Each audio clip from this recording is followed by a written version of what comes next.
Hey guys, welcome back to the Jared Report, where we discuss everything that we love pop culture from movies to TV shows. So, Backrooms, let's get into it. Now, if you haven't heard about the movie or you're not quite sure what this movie is about, it is based off of a creepypasta YouTube short series from the early 2000s. And if you know anything about creepypasta, you know that's where we got the stories of Slender Man and all kind of other urban legends. It's the modern day urban legends stories. So, in the movie, we are introduced to Clark, who is a furniture store owner. And in his store, Clark ends up finding a place that is almost never ending and has this eerie feeling about it. Now, before I go any further, this is going to be a full spoiler review of the movie. So if you have not seen it, you have been warned. So if you had watched my Obsession movie review, you would know that I was excited. I'm excited for this year of horror. I was looking forward to Backrooms. I'm looking forward to everything else that we have in the latter half of 2026. I was getting a little worried just because I had seen a lot of mixed reviews on this movie. The critics actually they like it a lot. I had seen some other reviews of just normal people talking about the movie that liked it, and then I had seen some stuff on TikTok where people were just hating the movie. So I wasn't exactly sure what to expect. And after sitting down and going to see it this weekend, I can say I kind of see both sides of the reviews. Like overall, this is a it's an okay movie. Like it's not a bad movie at all. Like there's a good chunk of things that I really liked about the movie, and then there's some that I really just didn't enjoy. Like for example, the first two acts of the film, they're pretty solid.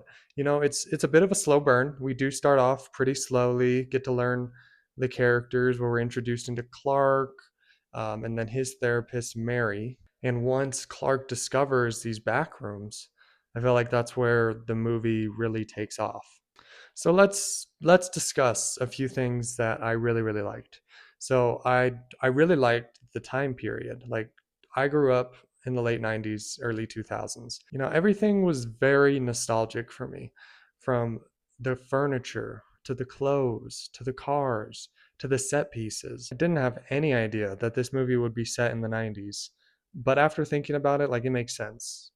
Like anything you see online, the different backroom pictures that people put out there, like it's so 90s. And the phenomena had, become this big thing in the early 2000s. So it made perfect sense for this movie to take place in the 90s. Another thing that I really liked was the exploration of the backrooms. Like I could have spent the entire 2 hours of the movie in there, just like being lost with one of the characters. Like I loved the endless eerie feeling that we got when Clark was exploring everything and some other characters too. I felt like they really did the backrooms justice, and I heard some people talking online how they didn't do enough and it's just like super let down with like the backroom visual effects. But I don't see that. Like that was one of my favorite parts about the movie. I wish we had more of that. And lastly, I love that unsettling feeling that you get when we enter into the back rooms, when the characters are just getting lost in there, how it's just endless. And it feels empty but a little suffocating at the same time. Like if I was stuck in the back rooms, that would be my worst nightmare. And I think they did a great job with that. So let's get into some of the things that I really just didn't think worked, some things that I really just hated and kind of ruined the film for me. Let's talk about it. The big monster reveal. It was just very underwhelming. Like, honestly, I wish they would have just left it open ended and just not showed this big creature that was terrorizing people and following Clark and Mary through the back rooms. Or if they would have just stuck closer to the backrooms lore that the YouTube series introduces, like with that tall, dark, stringy looking creature. I think that would have been more fitting for a place like the backrooms. But anyway, it is revealed that this big bad creature is just a giant Clark dressed up as a pirate. And I did not like that. Like it just kind of ruined the whole suspense for me. And I understand why they did it, just because they try to explain what the Backrooms is, saying that it's it's a memory of a memory of a memory, basically, and that's why everything looks off. So this big bad creature is, I don't know, somehow a memory or something that has to do with Clark. I don't quite fully understand it, but I do understand why they went in the direction they did with this creature. Just how they had explained what the Backrooms is. You know, this they keep using this analogy.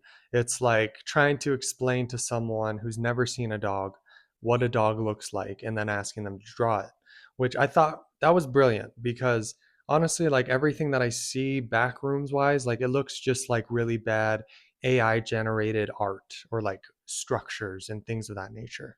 So in a way, I understand why they went this direction with the creature. I thought it was really stupid. Like I don't know. I don't know what to say. I just didn't like it.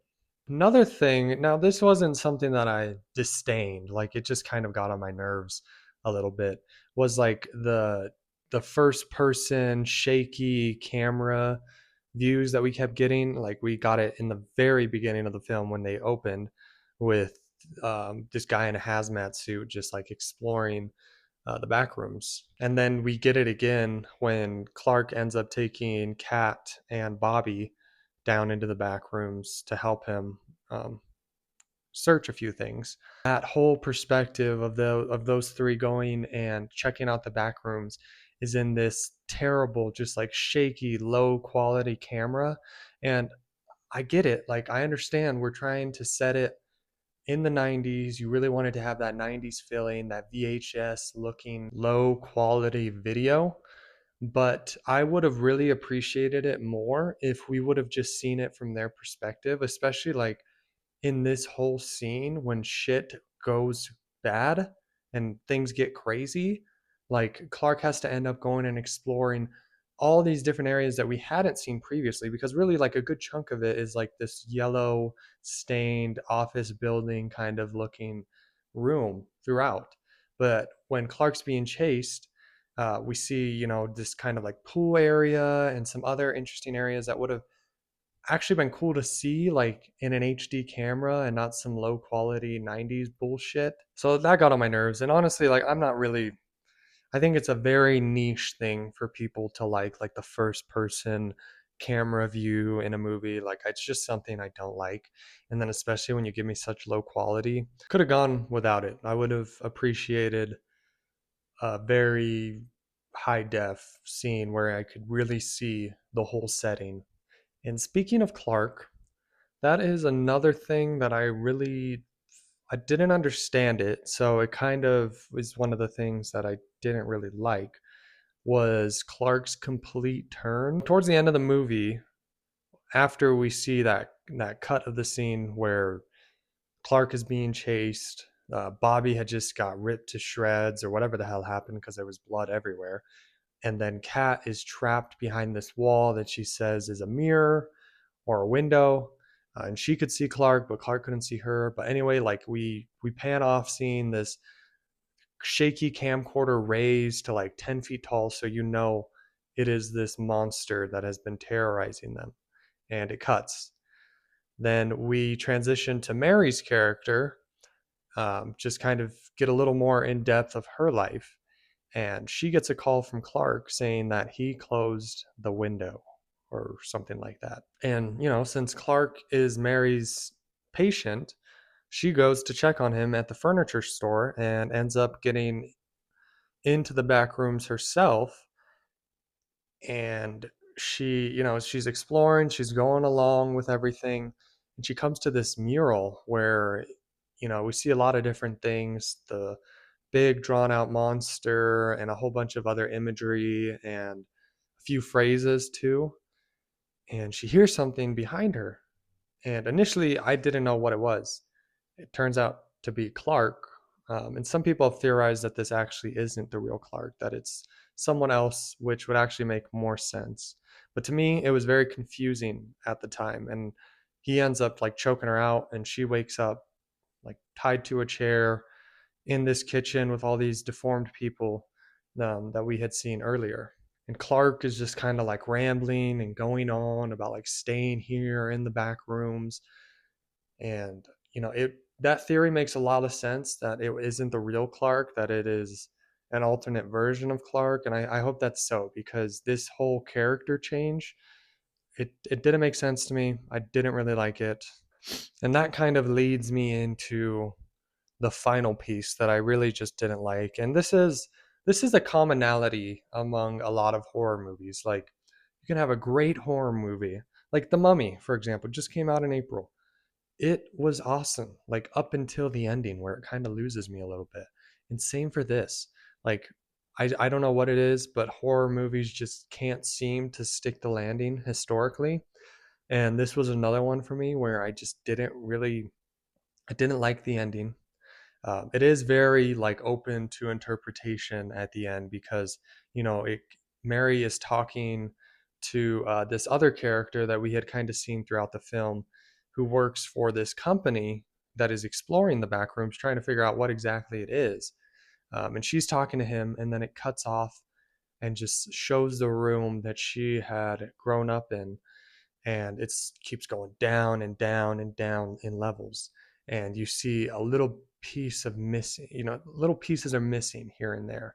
And then it ends with just like looking at a very deformed, disfigured Mary, which I didn't really like. I didn't understand either. I think that's one of the things that this film has working against it, is I feel like you need to have some backroom lore and knowledge.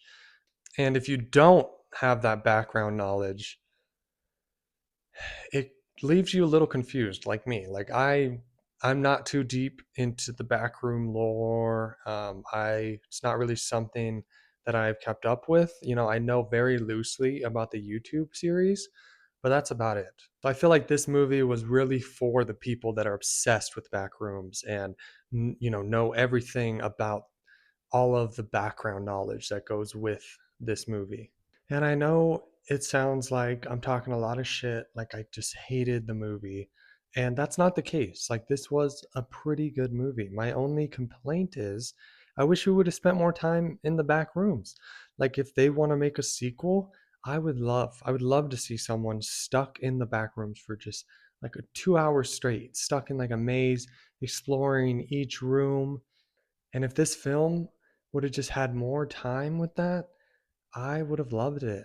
And again, it sounds like I'm talking the movie down, but they did a lot of great things with the movie. And I've already discussed like how uneasy, that eerie feeling that you get when they're in there and there's just this endless space. Like, they did a great job of capturing that on the big screen. And overall, if I had to give it a rating, on a scale of 1 to 10, I would give it a solid 6. And I still recommend you guys go out and see it, especially if you have a lot of knowledge of Backrooms and the lore. You're familiar with the YouTube series. This movie was made for people like you. And even if you're not, like, there are still some good things in there for everyone to enjoy. I definitely recommend seeing this movie in theaters, and I'm really happy for the film. It's A24's largest box office opening. It had made 81 million domestically, and I think a little over 100 million worldwide. So, I'm happy for everyone's success that was involved with this film. Just, it could have been a little better. But anyway, guys, that is my thoughts and feelings on the movie. What did you guys think? Have you already seen the movie? Still kind of hesitant to go out and see it, waiting to see more reviews like this? If you've seen the movie, let me know what you think down in the comment section below. And if you're new to the channel and you want to see more content like this, please hit that like and subscribe button. I will see you on the next Jared Report. Adios, my friends.